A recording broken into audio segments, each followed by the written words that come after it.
कभी कभी हम किसी ऐसे इंसान के पीछे पागल हो जाते हैं जो हमें इग्नोर करता है, जो हमें रुलाता है, और फिर भी हम उसी की तरफ खींचते चले जाते हैं। ये प्यार नहीं होता, ये एक साइकोलॉजिकल ट्रैप होता है। और इसकी शुरुआत वहां होती है जहां हमारी स्टोरी शुरू होती है, बचपन में। आशीष नाम का एक लड़का था, सीधा, भावुक, थोड़ा शर्मीला, लेकिन दिल बहुत बड़ा था। उसे बचपन में हमेशा लगता था कि उसे प्यार कमाने की जरूरत है, क्योंकि कभी पापा नाराज होते, कभी माँ चुप हो जाती, और हर बार आशीष सोचता, शायद मुझसे कोई गलती हो गई। धीरे धीरे उसका दिमाग एक बात सीख गया कि प्यार आसान नहीं होता, उसमें तकलीफ होती है। और अगर सामने वाला नाराज हो जाए तो तुम चुपचाप माफी मांग लो। फिर एक दिन उसके जीवन में एक लड़की आई। वो सुंदर थी, हंसमुख थी, और आशीष से बात भी करती थी। लेकिन कभी कभी ही, कभी वो प्यार से बात करती, तो कभी पूरी तरह अनदेखा कर देती। आशीष को समझ नहीं आता ये प्यार है या खेल, लेकिन उसका दिल कहता, शायद मैं थोड़ी और कोशिश करूं तो वो बदल जाएगी। और यही सबसे खतरनाक सोच होती है कि टॉक्सिक लोग बदल सकते हैं, बस हम उन्हें और प्यार दे दें। असल में क्या होता है, हमारा दिमाग हर बार जब वो हमें इग्नोर करता है तो वो एक दर्द महसूस करता है।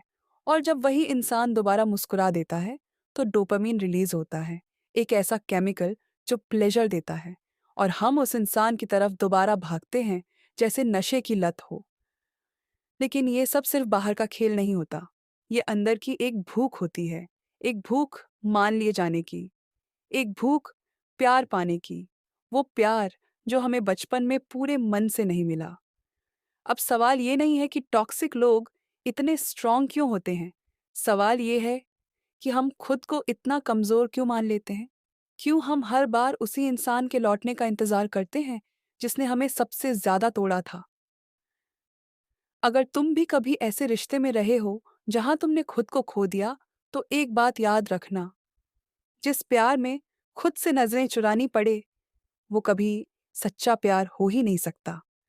आशीष ने भी एक दिन खुद से पूछा, अगर मैं आज उस टॉक्सिक इंसान से दूर हो गया तो क्या मैं अकेला पड़ जाऊंगा? जवाब आया, नहीं, तब मैं पहली बार खुद के साथ हो जाऊंगा। और वहीं से शुरू हुआ बदलाव। टॉक्सिक रिश्तों से बाहर आना आसान नहीं होता, लेकिन वहां रहना तुम्हारी जिंदगी की सबसे बड़ी हार होती है। अब तुम्हारी बारी है खुद से एक सवाल पूछने की, क्या तुम्हें अभी प्यार चाहिए या शांति? हलचल पैदा कर गई हो तो लाइक करो, कमेंट में अपनी बात लिखो, और सब्सक्राइब करो माइंड मिस्ट्रीज